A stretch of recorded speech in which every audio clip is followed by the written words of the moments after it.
When I was a boy of 14, my father was so ignorant, I could hardly stand to have the old man around. But when I got to be 21, I was astonished at how much the old man had learned in 7 years. Mark Twain.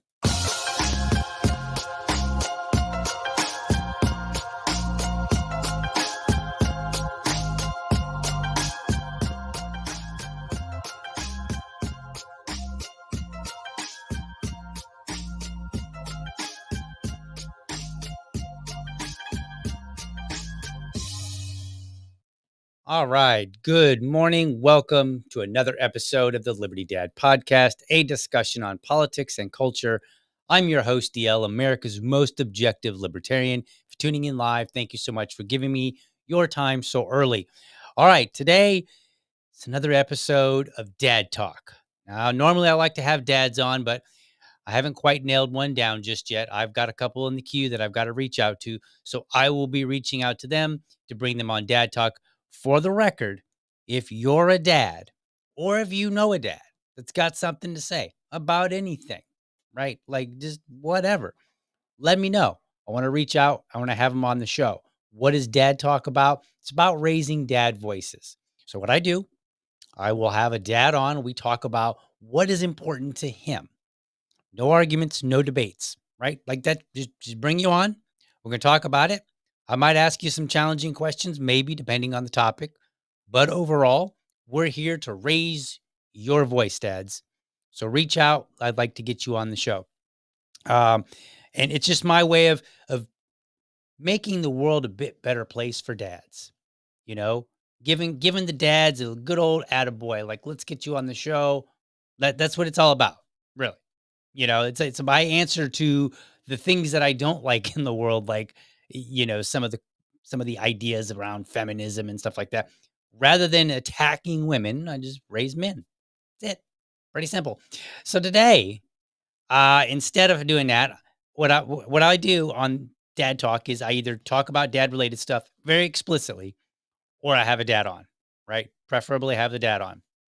Since I don't have one today, I'm going to be just talking about some random things that I've seen on the internet. Now, first one is I'm going to show a video clip of Dave Smith. That's right. If you follow the show, you know, like Dave Smith, the libertarian comedian Dave Smith. Now, I like Dave. I think Dave likes me. But we're about to have a little beef here. Not really, but I'm going to pick on him a little bit. So let's play this video real quick and see what in the world I am talking about. Bam. Maybe. Where did it go? Father's Day is pointless. It shouldn't exist. Holidays are not for men. I don't think men should even celebrate their birthdays past a certain age. You're like every decade, your 40th, your 50th, your 60th. Okay, fine. You could have a little party. But like Father's Day, first off, Father's Day is never a thing. It's never, no dad has ever enjoyed Father's Day. We don't care. You're just buying us crap with our money. which is not, that doesn't make sense. It doesn't make sense to give a gift if you're spending it in the other person's money. Just let them get what they want for themselves. Also, dads, like when you're a grown man, you don't every I appreciate every day that I get to spend with my family, but I don't need it to be a day of celebration about me, because just think about that. A day of celebration, that's not for men. A day of celebration is for women and children. So anyway, I'm not backing off of my emoji position, and I will double down on this. I will die on this hill. I'll go all the way. Someone told me on Twitter I shouldn't die on this hill. You don't get to pick what hills I die on. I do. And it's this: anti-emoji. It's not good for society when men are communicating with emojis. Okay. So there's a couple things going on here.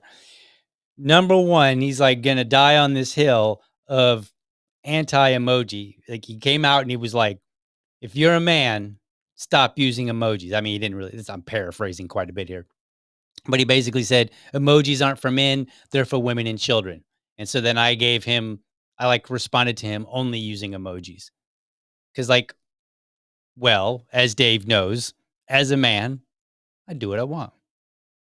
That's how it works. It's pretty simple. I do what I want. Let me explain myself on that one.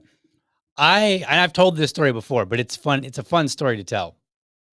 Um, Years ago, in my like 30s, I was still kind of partying in my 30s. I was a late bloomer. Okay, work with me, but I was kind of partying a bit with some of my friends, and I was out, and like all my friends were like 5, maybe 10 years younger than me, right? Like I was maybe not 10, maybe not 10. I might be a little much, but they were a bit younger than me. I was like on the precipice of, is this, should you really be hanging out with this crowd or should you join forces with people your own age? And I was on the cusp there.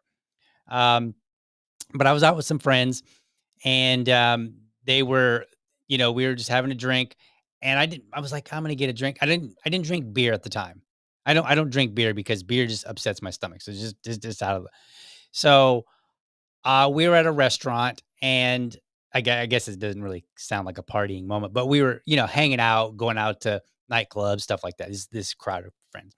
And so I'm out with some of these guys, and I decided to order a drink, and I wasn't as familiar with all the different drinks, and I started going like, I was somewhere between paleo and keto somewhere. So I'm watching the kind of drinks that I consume. So I'm either drinking like vodka soda or wine or something that doesn't have like a lot of sugar and caffeine and all these other stuff. I'm trying to get just to the alcohol, right? Still have some fun with some friends. And I was like, I know I like vodka. And I was like, but I don't really know a lot of vodka drinks. So I talked to the waitress and I was like, hey, can you get me a vodka drink? And I was like, I don't really know what vodka drinks out there, so I can't really, just can you surprise me with something that's good. She's like, sure, yeah, I got you. So she comes back and it's a cranberry vodka. Cool. So I take it and I go to take a sip. I'm like literally, like, and my friend, he looks at me and he's like, dude, you on your period? And I was like, wait, what? Like I hadn't taken a drink yet. And I was like, what? And he repeats it. And I'm like, dude, I don't really understand what you're saying here. And he's like, dude, you're drinking a girl's drink. And I was like, oh, I am? And I was like, wow. So I call the waitress over and I give her a playful hard time. And I was like, seriously, how you gonna do me wrong like that? I was like, my buddy over here making fun of me because this is, apparently a girl's drink. You got me a girl's drink. And she laughed and she said, I'm so sorry. I think she went and got me a vodka soda, and with lime or something like that. Or maybe it was a vodka and lemonade, which is clearly more manly than vodka and cranberry, whatever. So anyway, we continue on the night. We have fun, whatever. So I go back to work. This is like over the weekend. And so then I go back to work and I was telling my buddy about this and he laughed and he told me this story. And the learning never stops. Okay. I was learning in my 30s, about being a proper man, probably just being a late bloomer, whatever. But he tells me this story. He's like, he goes, that reminds me of a guy I went to college with. He said, this dude was like a tough, burly kind of guy. And he was like, but he would go out and he liked the girliest drinks possible. And he's like, this dude just didn't care. And he's like, other guys would make fun of him, and he was just like, whatever, and he would just keep drinking. And you know, and he was like, yeah, this is a good guy. He's like, he defied all of these, all of the criticism of his buddies.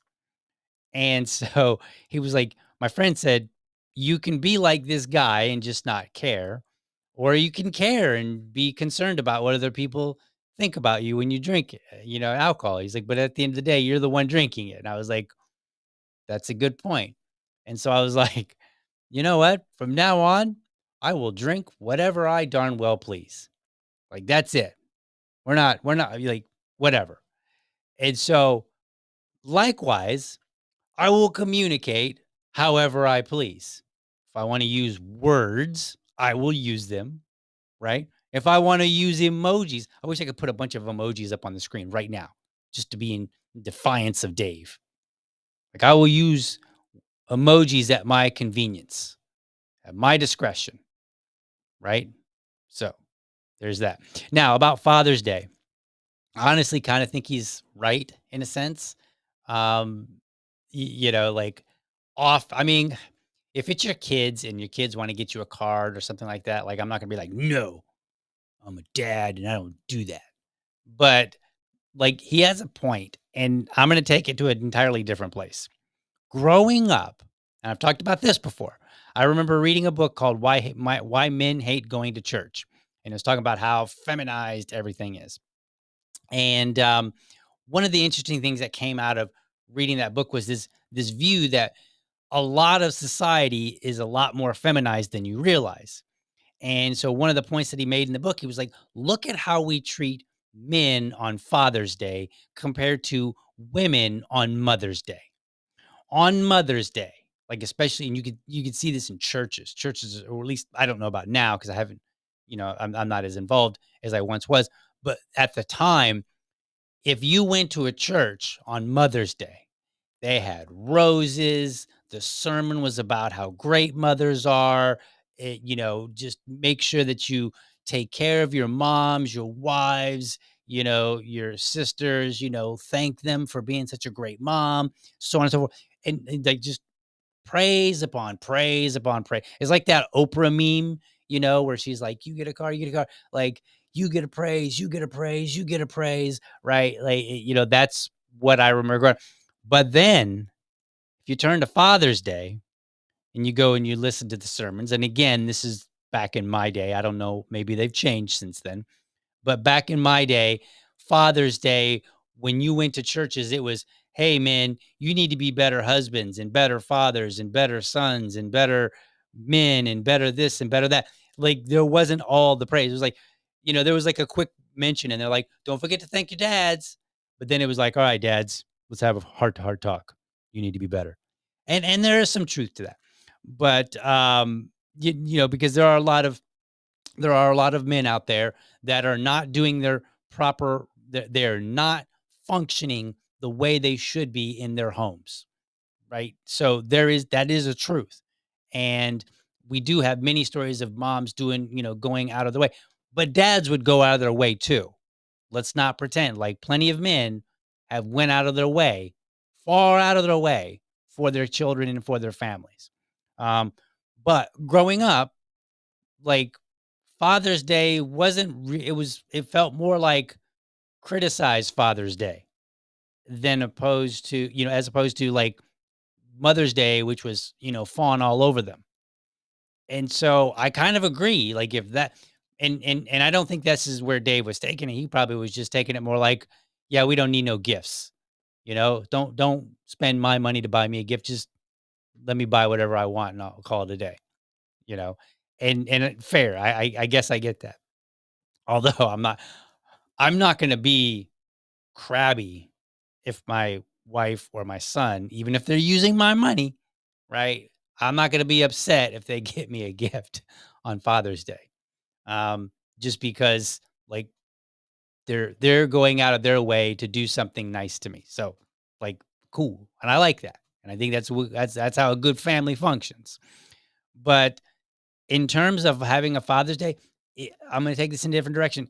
If if the situation is we're just going to criticize dads, right? Why bother? Why? Well, you do that. You don't need a special day to criticize fathers. Like, let's celebrate fathers by criticizing them. No, either celebrate dads or don't bother. That's my position. That's the hill I'll die on. You either celebrate dads or just go away. Just don't bother. Just shut up. That's where I sit. As far as birthdays, I do agree with them on birthdays. Like I don't like I'll be turning 47 this year. Like if my wife throws a party at which I doubt we will do because I'm 47 now. Um, we'll probably just maybe go have a bite to eat somewhere, or my son will probably make a card or something. Because he's 6, and that's what 6-year-olds do. So, and I will be quite proud of whatever he puts together.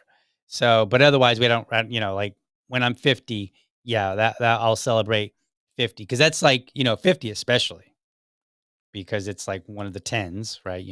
40, 50, 60, but also it's the milestone, the decade milestone, but it's also like, if you get to live to be 100, that's halfway, right? So that'll be, when I'm 50, I'm gonna have to figure out how. Yeah, I'm gonna have to get like I don't know, a expensive motorcycle or an expensive car or something. I'm gonna have to go through my midlife crisis, and hopefully that'll be my midlife, like dead midlife. I'm trying to make it to 100, so that I can continue arguing about what dads should or should not do.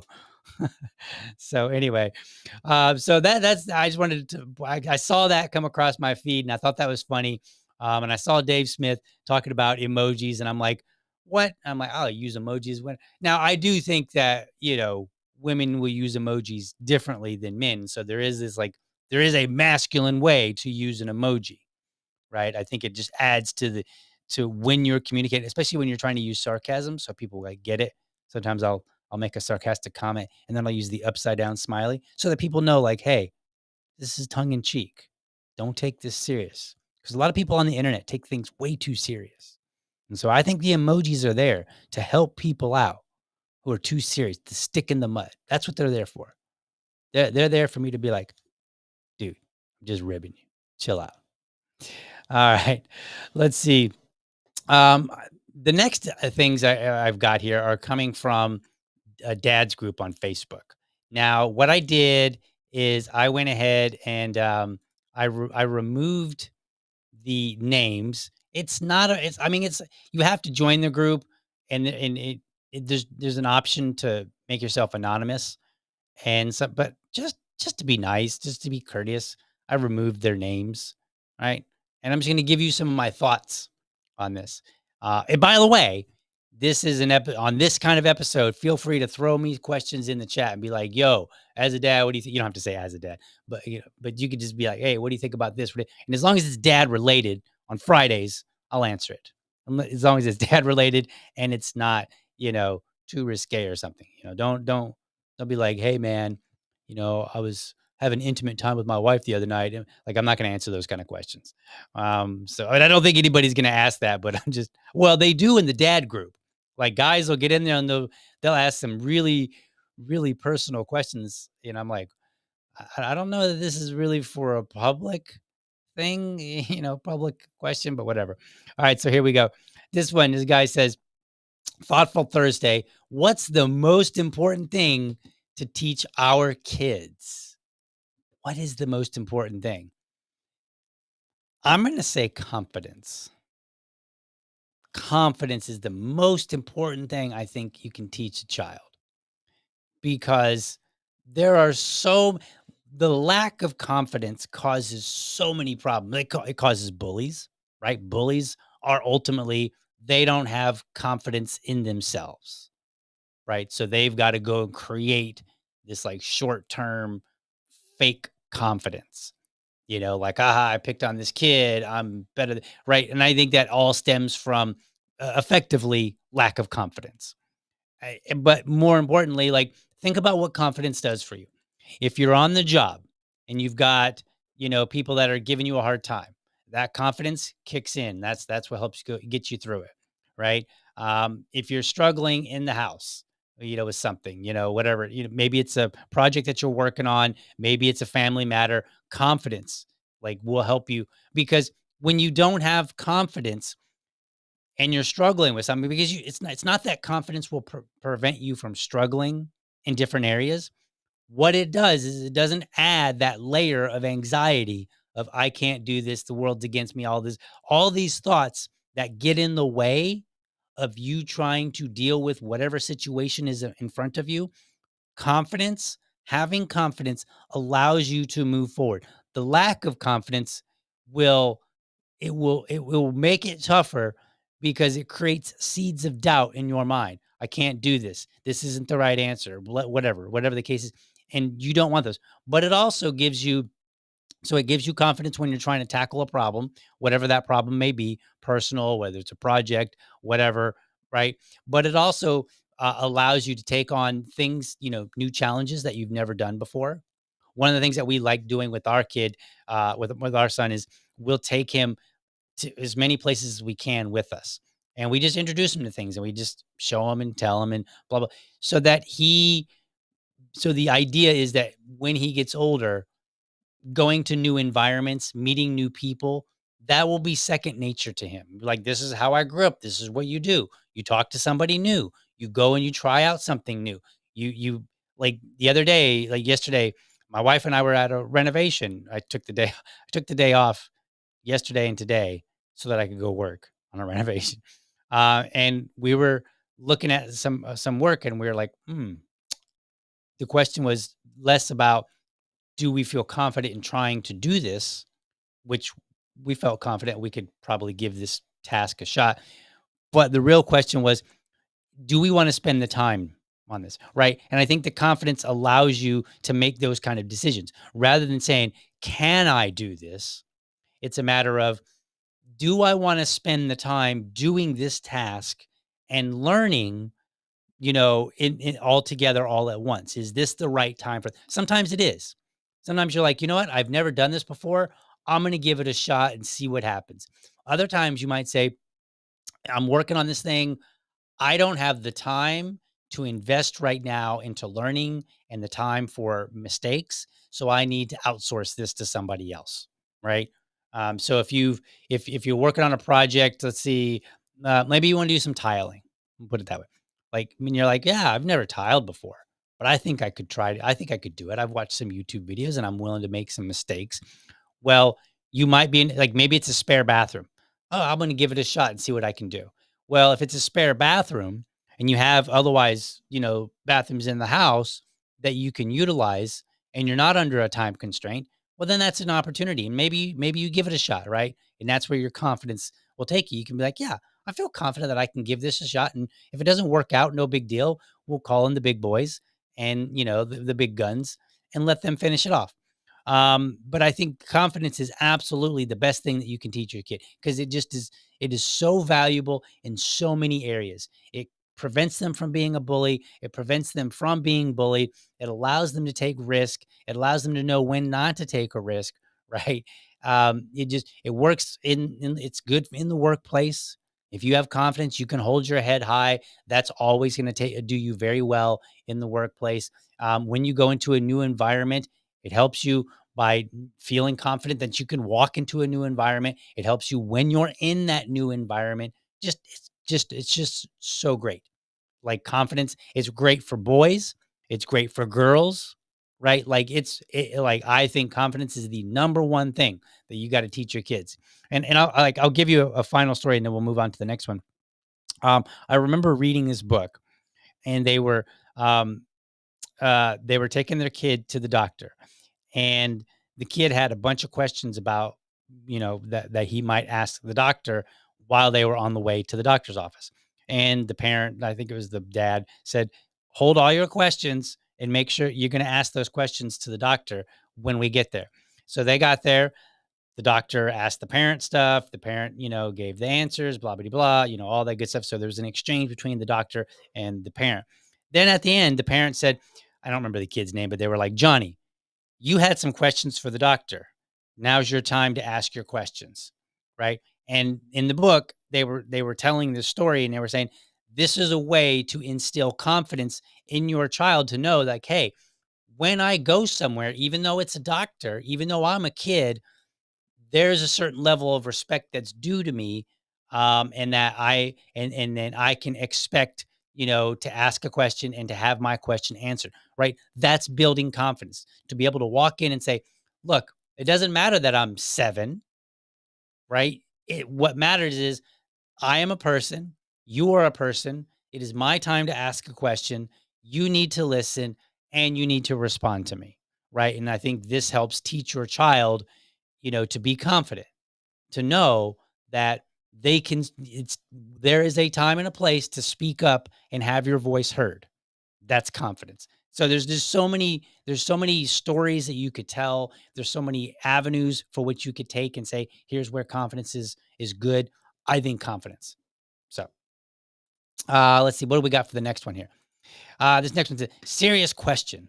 What would you do if your 15-year-old boy, 15-year-old boy keeps disrespecting you and you tell him they keep it up, he gets the belt and he steps up to you? Okay, so this one's tricky, sort of. Number one, in the libertarian community, we normally like oppose the idea of spanking. Not everybody does. Most of us do. Okay.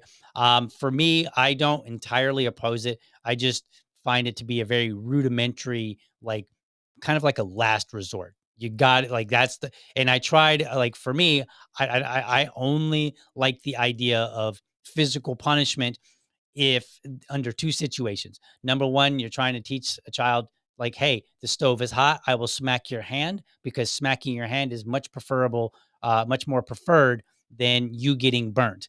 And that allows me to bring you in close and operate and work and do whatever it is that we're doing around here. But, so I get to keep including you rather than saying, hey, you stand over there until you learn about hot stove or whatever. Right. Like for me, that's a way to keep you engaged as a kid, the kids engaged, but at the same time, protect them. So when you're trying to protect, like if they're running around the yard and they keep running into the street, a swat on the butt, I'm not going to throw a big fit about, because I would rather a child get swat on the butt than run over by a car. Right. And some lessons, in my opinion, um, require an immediate stop, immediate, you will get this punishment so that you get this lesson quickly. We don't have time to play around. So that's one situation. The other one is when there's harm to another person. So like if your kid is, smacking the sister around, then, giving him a swat might be an appropriate response. So, but outside of those, like drawing on the wall, all that, I don't think that spanking has its place. And I respect all of my peers who will say, I don't think spanking has a place anywhere. That's fine. Now let's get back to this question. So, number one, if you're at 15 and your kid is disrespecting you, number one, let's talk about what kind of disrespect are we talking about, right? Like that matters. Like, because it's a vague term. Like, what does that mean? Is he just like, is he not listening? Right? Like you asked him to take the dog out and he didn't take the dog out, or is he disrespecting you by like saying, you shut up, old man? Like talking back to you. Is he swearing at you? Like these are all different things. The the the the the more serious of the disrespect, the bigger problem you have, and the bigger problem you have had. Right? You should not get to a point where your child is 15 and physically threatening you. That means you've made some errors along the way, in my opinion. Now, are there edge cases? Probably. Okay. Um, but I think you've let things get too far. You might need to seek out a counselor, because I'm not like, while I won't take spanking off the table necessarily.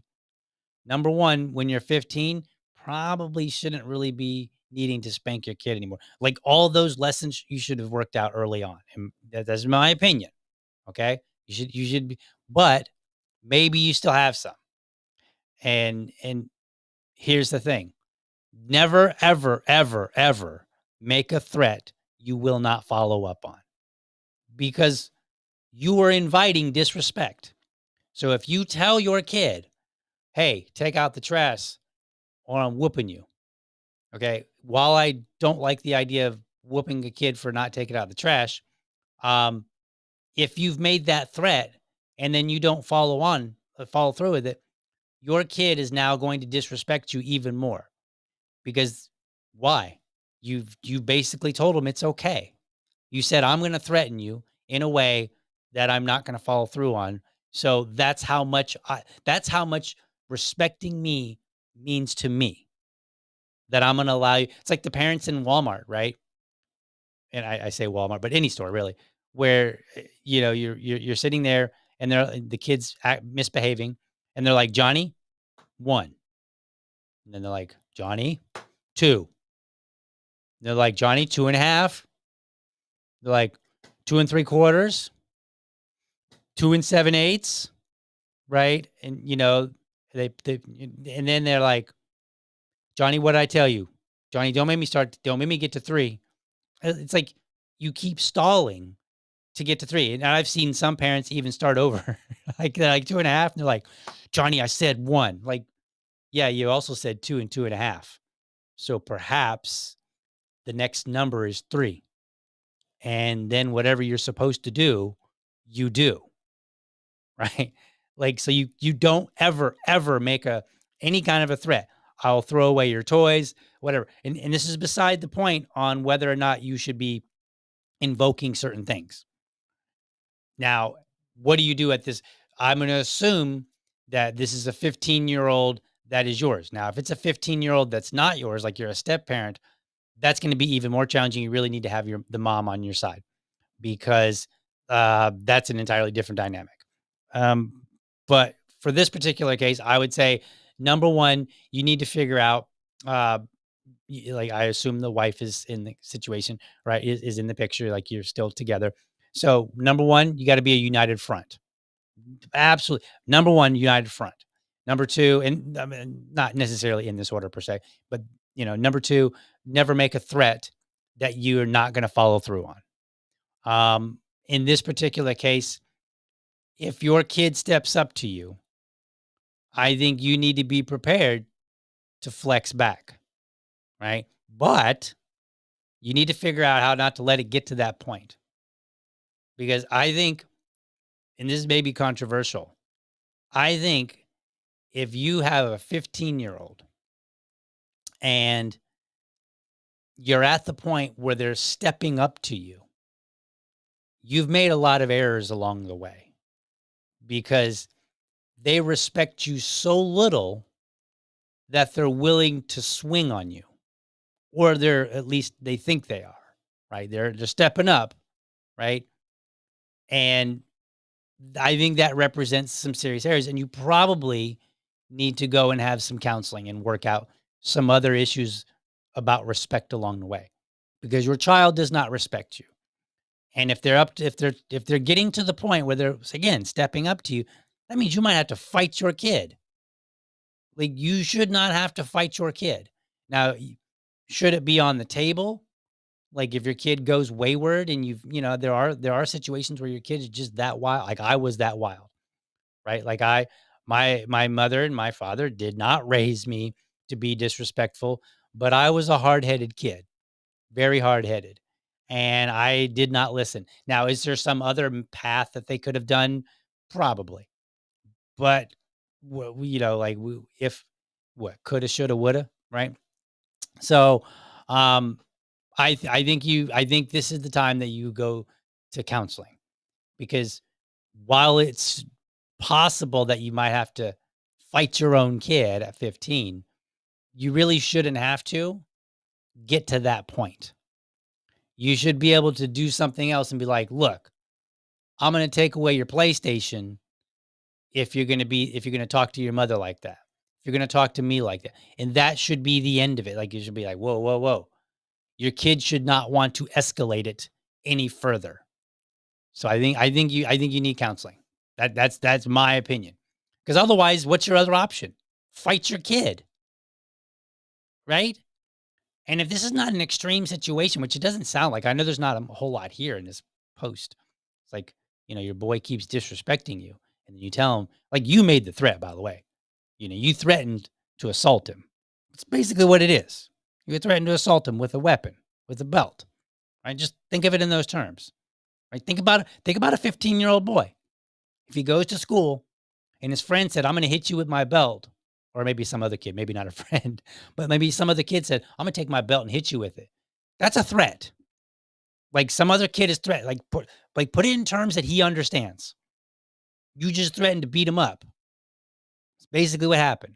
You're like, "I'm going to hit you with a belt," right? You threatened to beat up your kid. So imagine how your kid thinks when somebody else that's not his dad threatens to beat him up. Like he's going to want to fight and be like, "Oh, I'll challenge you. You threaten me, well, I'll step up to you." Sounds natural. So I wouldn't expect any different from a 15-year-old boy, the kid, in a sense. Like, hopefully, if you raise them correctly, they will not have fight my own dad on the table. Fight the other kid at school? Yes. That might be on the table, right? Fight my dad, fight my mom should not be on the table. When I was growing up, um, I my mother was a bit of a hothead and I got spanked a lot. And so she would tell me, this is funny. She would say, "If I have to get on a ladder," she said, "I don't care how big you get. If I have to get on a ladder to beat your ass, I will." She said those exact words. And so the thing was, I never actually grew tall enough for her to have to worry about climbing a ladder, but she was dead serious. And if she made a threat, she would follow through on it. Like if she was like, "I'll beat your ass for if you know, keep talking smack to me, I'll whip your ass." Like then she would do it, right? Um, but I was disrespectful still, nonetheless. And I think I was an edge case, right? So my dad would like there was a day where I was yelling at my mom. My dad was sleeping, and then I guess the commotion woke him up, and I stormed outside. And then I turn around, and there's my dad in his jeans, no shirt on, glaring at me with the belt in his hand. Like he didn't even have to say anything. And I chilled the F out. Okay. And this is why. Because while I was disrespectful and being an ass, there was they had at least instilled, there is a line that you do not cross.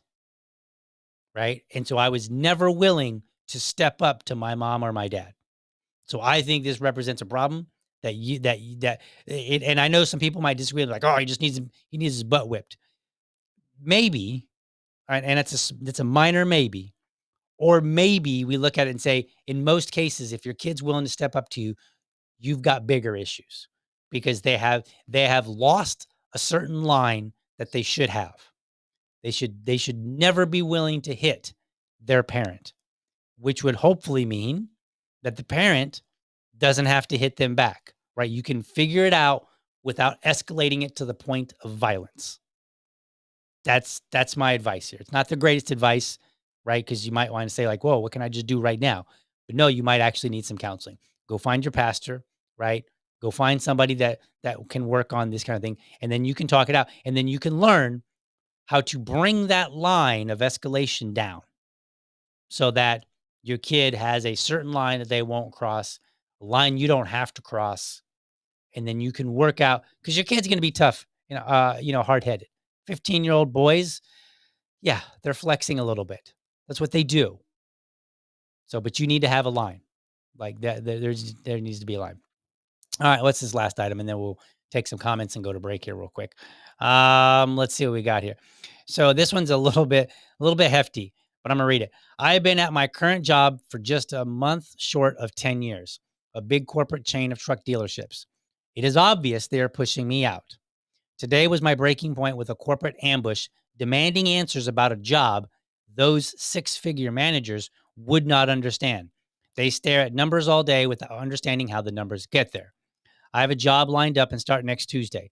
My I quit letter keeps turning into an FU letter.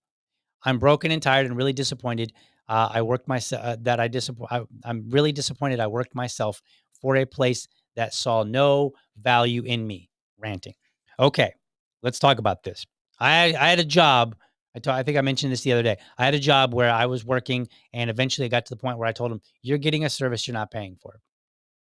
Here's my thing: your "I quit" letter needs to stay an "I quit" letter. Whatever you can do to make sure that you leave on the best possible terms. Now, you might say, "Well, DL, that doesn't make any sense. Why would I do it? If they're treating me poorly, why?" Because when you go to another company, if at any time they reach out, if you're trying to get a job at another company in the future and they reach out to your past employer and they want to know about you, that conversation you don't have any influence over except for right now. So if you do a good job, if you work hard and you're doing your job and you're delivering, and then you give an appropriate 2-week notice, that is you're doing that for you because you don't get to have any say in the conversation that they're having. Now you could just storm out and quit and kick things over and act like a fool, maybe give them the finger and be like, whatever. I think that's poor form. Number one, I wouldn't do that as a man. That just seems like something childish and juvenile. So I wouldn't recommend doing that as a man to begin with. But then also it could come back to haunt you, especially this is a job that you've worked at for 10 years. 10 years, that's a long time to work at a job and to think that you can just storm out of there and act like a fool. Now, I'm not saying this guy is going to do that. Maybe he won't. Hopefully he won't. Right. And I can understand the frustration. Some jobs are not a good fit. And maybe you've got terrible management. Maybe it's a terrible, toxic environment altogether. There's any number of things that can go, you've got bad coworkers that are just lazy and they're not being dealt with by management. In this particular case, it does feel like the managers don't know about these numbers. I promise you, in most cases, the management knows more about the numbers than they may seem. The problem, the divide is they have a different context for those numbers than you, right? They're going to look at it like head count or whatever. They have, they're in a different environment and there's a different focus and they're going to be thinking about these numbers differently. That's just the way it is, right? They're going to look at the bottom line in a way that the employees won't. That divide's always going to exist. And that's just the way it works. And you got to do your best. Sometimes you can be in a position where you're translating, in a sense, back and forth between the office people and the people that are working in the field, if you will, or the warehouse or, out in the yard or what have you. And then you can be the translator back and forth. And that's always a fun position. I've done that before. But at the end of the day, I think it's pointless to worry about how they think of the numbers. They're in a different environment. They're always going to think of the numbers differently than you are. But as far as you go, fellow here, I would say never just storm out. I've done it in the past, but I don't recommend it. I did that with Burger King. I had it when I was like 22. I came in late one day. It was a Friday afternoon. I came in late. It was a new manager. I hated him. He hated me. And that's why I quit. And I came in late and he was like, "Dude, I'm told that you're never late. What in the heck's going on?" He's a brand new manager. And I was like, "Oh yeah, I got a new job. I start Monday." That was poor form. I shouldn't have done that. Now I was fortunate that I was 22 or 3 or whatever and something like that. And so like I could afford to make that mistake. But if you've worked somewhere for 10 years, that's not something that you should be doing. You should always leave on the best possible terms. I would say anything over like a couple of years. If you've been at a company for more than 2 years, right? Then I would say you absolutely 100% should not abruptly quit. Unless it's a really, really, really good opportunity, right? It's got to be worth it. You're making $50,000 and somebody's going to hire you for $100,000, and it's a stable job. You get insurance, all that good jazz. Well, then, yeah, you probably should quit, right?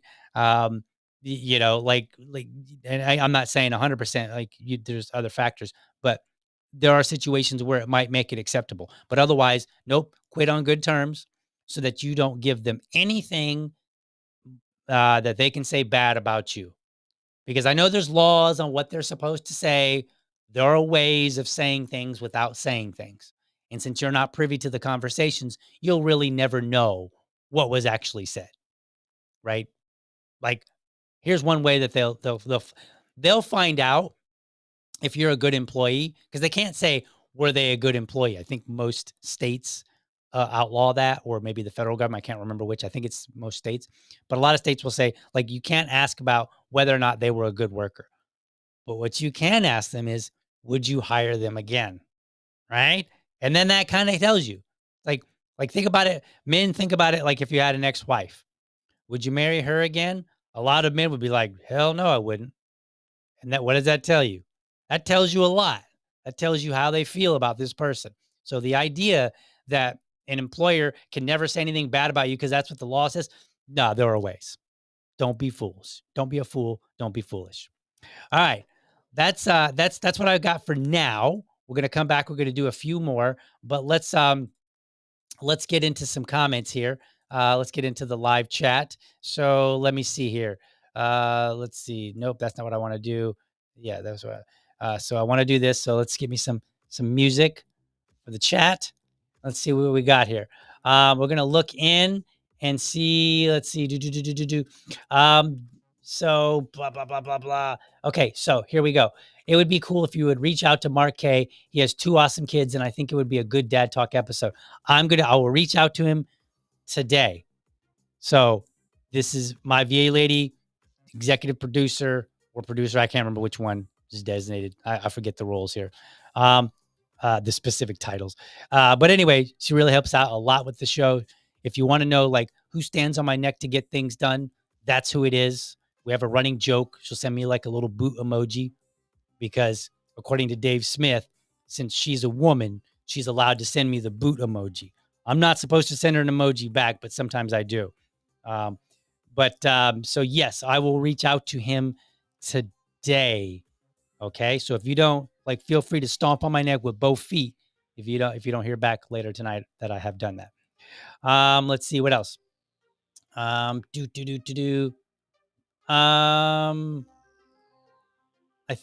think both should be celebrated and pushed to improve. Shoot, I should have got to that earlier. I wish I knew what I was talking about. I know.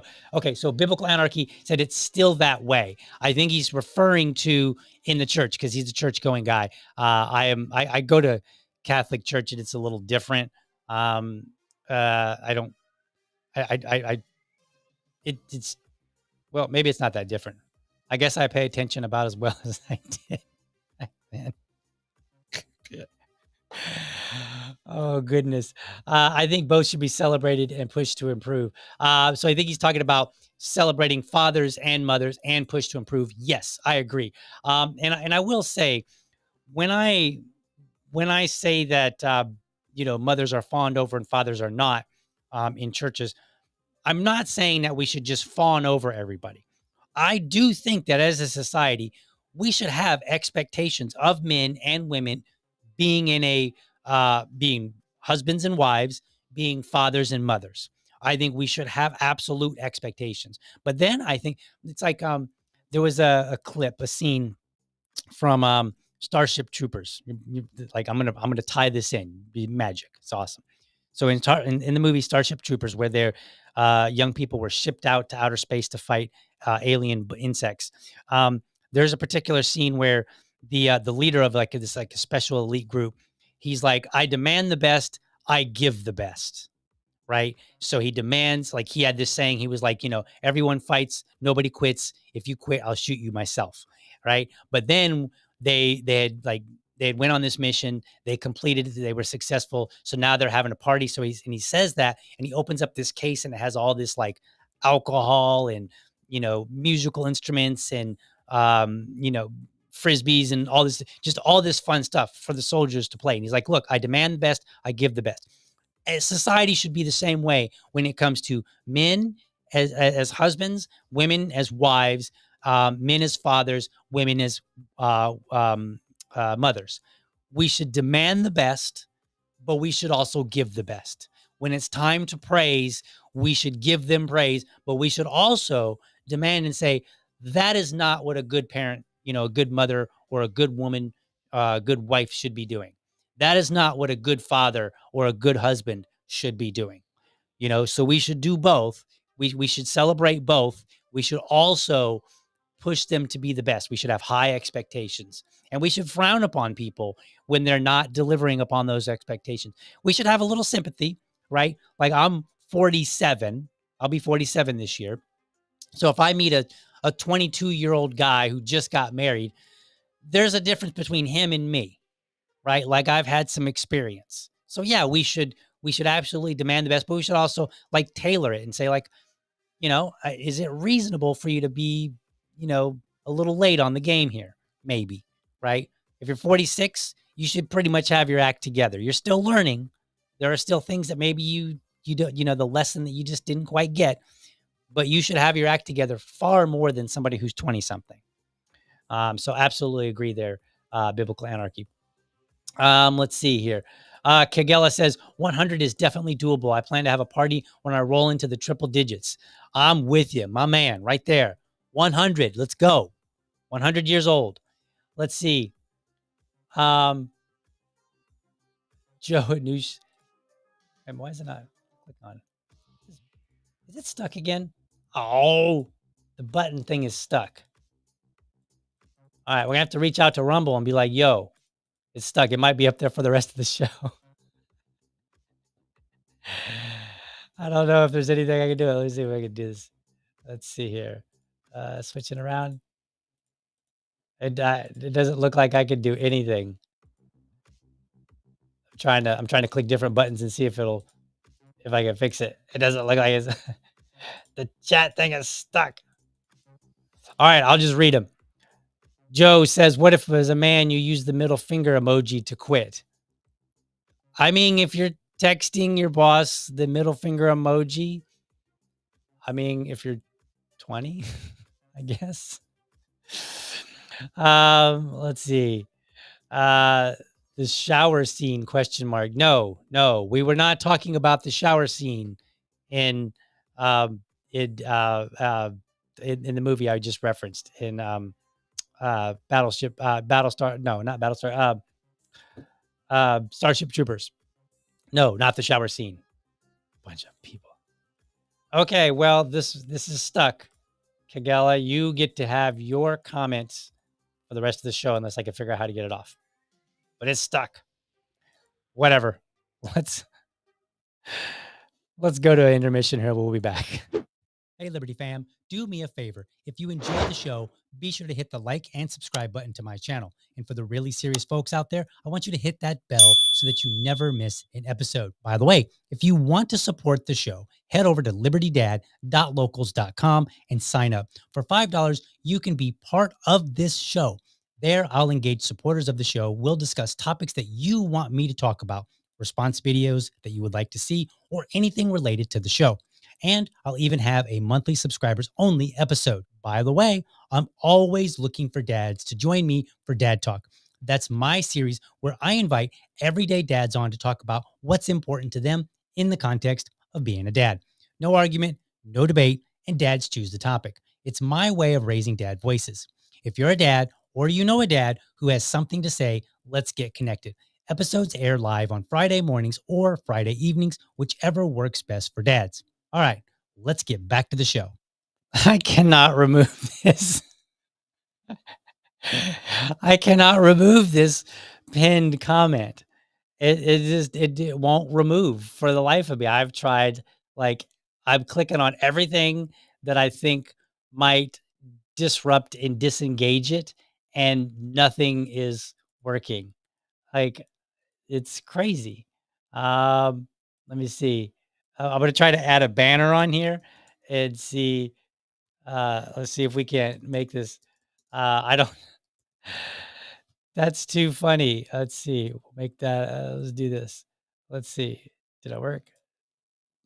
Like I'm trying to create a banner to maybe go across the top of the screen or somewhere, and it won't create a banner. It won't do anything. Well, sorry, Kagela. Looks like you get to be famous by having your comment for the duration of the show. I got a couple more here. Actually went a little bit long and I didn't mean to do that, but that's okay. No big deal. So let's see what we got here. Let's dive back into this one. So let's see here. Yes, here's a good one. So this came from social media, from Twitter, X. Men who are husbands, what's the most important factors to consider when choosing someone to marry? I'm going to say the most important factor is probably you. Know thyself. Know who you are, right? Like we worry about like this red flags and what should I've known, coulda, shoulda, woulda, all that good stuff, right? And those are important.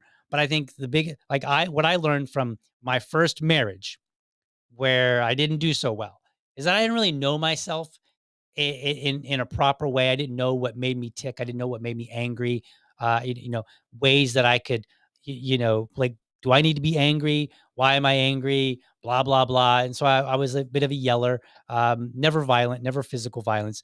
But I think the lack of knowing myself because it didn't allow me to improve and become a better person. It didn't allow me to work well with somebody else. But then, if we want to talk about the most important factor of the other person, my mother told me this once. She said, when you marry a woman, marry somebody with the idea in mind, if this person never changes, will I be okay with this? And I think subtly, deep down inside, we have this tendency to think that, like there are red flags and then there are things that kind of we should have, like, I wouldn't call them a red flag because they're not necessarily a bad thing, but they may not be a thing for us. So when you're in the dating process, you might, because you get infatuated with somebody, right? It's like a new person, it's novel, blah, blah, blah, all this stuff, right? So I think you allow things to go under the radar that you might not actually like, that might actually be a problem, that might cause conflict later. Now, some of that stuff, maybe you can get around and you could say, should it really bother me? Probably shouldn't, right? That's part of knowing thyself. So if you know yourself and you can be like, yeah, this is a me problem. Or you can say, no, this is the problem with that person that will cause a conflict with me. And then you might say, am I willing to get around this? Right? And is this something that I can get past? If it's not, then, perhaps that's not the right relationship for you. So I think when you're choosing somebody to marry, number one, you have to know yourself. You have to know what makes you tick. You have to know what you're not willing to compromise on. You have to know what you might be willing to compromise on. What kind of things that the more you know yourself, the more you know whether or not you even have the capacity of compromising on that. So let me give you a good example, right? Let's say you meet somebody and they're very lovey-dovey. They want to, snuggle all the time.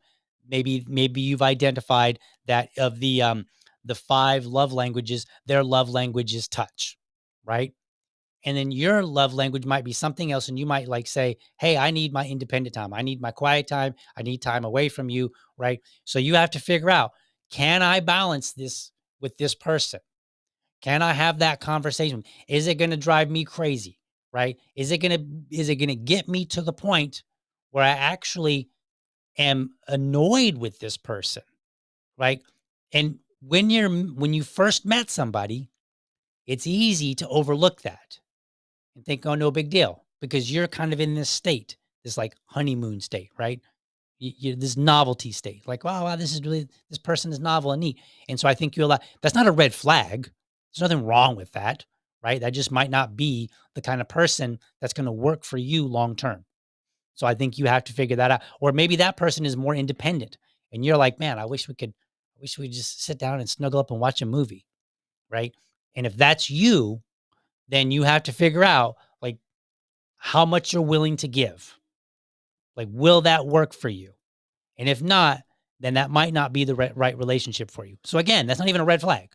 Like, it doesn't have to be a red flag. Not everything is a red. Like, I know people on the internet love to like, oh, this is a red flag. Like, not everything's a red flag.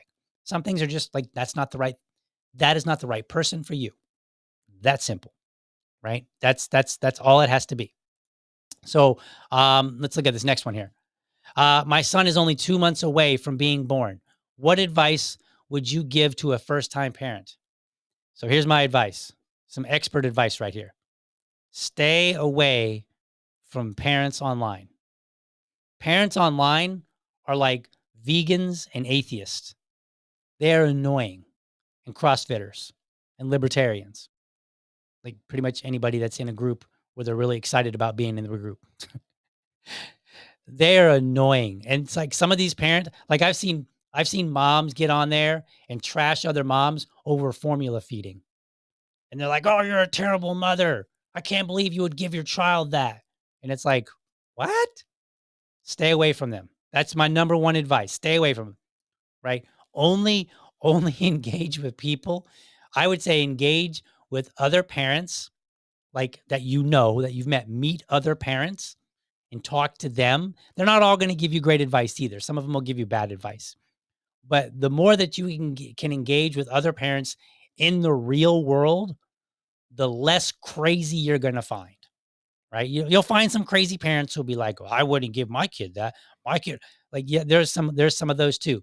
And for those, when you meet them, polite nod, thank you, and then move on to somebody else, right? Maybe keep them as a friend if if that can work. But get your advice from people that are rational and level-headed. Do not get advice. Do not take, and that's why you want to exclude much of online, because online they're they're crazy. I've seen it. They're crazy. Sometimes the dads are too. Like some of the questions, like that one about the 15-year-old. Like I promise you, if I went through the comments in there, there's a lot of dads, and they'll be like, "You just need to slap him upside his head." Like, okay, you're basically saying you need to fight your kid. Like I don't know that's a rational response. It might come down to it. I'm not going to take it off the table entirely, but you want rational advice. You want advice from somebody that's looking out for your best interest, and they can understand all sides of the situation. And that's not what happens online. Now, the other thing that I would tell you is you are going to be the first month, I call it raw survival. You don't get sleep, right? Your baby sleeps for like an hour, and then they're up for like 2, something like that. I don't remember the exact numbers because it was all blurred to me. I remember like when one of my like I was talking to a neighbor. It was like we're like 3 and a half weeks in, and he's like, "Isn't your baby just precious?" And I was like, "No, no, he's not. He screams all the time, and I don't even know what his screams are about. I'm just cycling through trying to figure out what he wants, right?" And it's not that I didn't love my kid. I was just trying to be practical and be like, "Look, like, no, at the moment it doesn't feel precious, right? Because he's screaming every hour of the day, screaming, and the scream sounds the same. Now, eventually, the screams sound different. I don't know if they are actually different in the beginning and you're just new and you just haven't recognized the distinction, or if it's just the same. I don't know if the child grows into having different screams I'm not really sure. But I know eventually the crying, maybe crying is a better way to put it. Crying, you hear different. You're like, oh, he's hungry. Oh, that one he needs a diaper change. That one he's not tired yet and he needs a hug. Right? Like you recognize the differences, right? So I would say the first month is raw survival, especially if you're a brand new parent, and you're gonna have a lot of emotions because you're sleep deprived. You've got this brand new baby. You're probably thinking about riding bicycles, going to the beach, teaching them how to climb a tree. Like nobody really dreams about like I can't wait to scramble around and look for the pacifier that I can't find to give my baby. Like nobody, that's not anybody's dreams. We're dreaming about doing things, especially if you're a dad. You're probably dreaming about like, you know, fishing and going on the boat and other things like that, right? And so, you just this is all new experience, and it's all gonna pass. But so 2 things. Number 1, all the frustration that you're having will pass. You'll get new frustration, right? And the frustration becomes different, becomes easier, not easy, easier, and the old stuff passes. But number 2, don't don't be in a hurry to let it all pass, because it's fun to look back even on the tough moments and have a good laugh. So pay attention, be mindful, be present as you can, even though you're going to be sleep deprived. There's going to be some frustrating moments. Baby's going to cry. You're going to try to change the diaper. That won't work. You can try to give him a bottle, that won't work. Try to give him a hug. You can try to pat him on the back and, help him burp. That's not going to work. And you're just going to cycle through these things. You can be like, nothing's working, right? That's part of it. But keep your head as best as you can. Be in the moment as much as you can, because one day you'll look back and you're going to be like, that was so funny. And it's going to be a fond moment that you look back upon, right? We already know you're going to look back upon that first smile. You won't forget it. You'll love, like, I can see it etched in my mind, the first smile that I remember my son having when he was wrapped up, swaddled all up and everything, little cocoon. Like, I remember that. I distinctly remember what that first smile looks like. You're not gonna have any problem with that. But you want to remember some of the frustrating moments, because those are the ones that you laugh about, right? I'll give you a story, and then we're gonna end the show. So here's a fun story. And hopefully this is not gonna embarrass my kid when he's like older. But he's like 2.5, somewhere around there. And so he can talk a little bit. He can say like daddy, mommy, potty, diaper. He can't really put together sentences yet, but he can like put together a couple of words to communicate. It's like 2 a.m. and he's sick. Okay. He's belly sick. And like 2 a.m. and I hear, daddy, poopy. I knew what that meant. That meant the next few minutes are going to be the roughest time in like a week or 2 weeks or whatever. Because, be a little graphic here. The poo, he's sick, so it stinks, but it lingers in the air, just stays in the air. There's nothing you can do about it. You get them all, and it's so gross, and it's just and like I have like one of the very few things that I have a weak stomach for is bodily fluids. Otherwise, I'm pretty good. Like, I can see blood, I can see stuff, and I'm fine. But it's the smell. Certain smells will just get me, and and so I know I'm gonna have to go in there and work my damnedest to not like have my own excretions. and but he just called me. My 2.5-year-old just called me. He said, "Daddy, poopy." He's like, basically, let me translate that. Daddy, come help. Right. And so I go in there, and it's 2 a.m. Nobody wants to be woken up at 2 a.m. to go change a diaper and carry it down. And like, I carry it downstairs and I put it in a trash bag and I throw it in the garage because I don't want it smelling up the house any more than it already has. And then I go back into the house and I walk to the house and I can just smell it because it lingers in the air as I walk through the house back to the room, give him a hug, set him down, cover him back up, tuck him in, turn the lights out, go back to, I could smell it the whole time. It's not even the house anymore. We've got it all taken care of, but it's there. But later, today, years later, I look back and I'm like, those were the days, fun times. And I was so tired. And then I have to get up and go to work. And sometimes I get up and I still feel like it smells. Right. And then he's still sick. Right. So like, even though I go back to sleep and I wake up, we're still sick. We still have those moments the rest of the day. And it's not fun in the moment. I will not tell people like, yeah, I enjoyed it. I did not enjoy it. I hated it. I loved being called. I like that. Like, that's a great feeling to know that some little thing knows to call for you and needs you. Like, that was kind of like, there's a heartwarming, element to it. But ultimately it was not fun. But now I look back and I laugh and I'm like, man, I would do it again. Totally.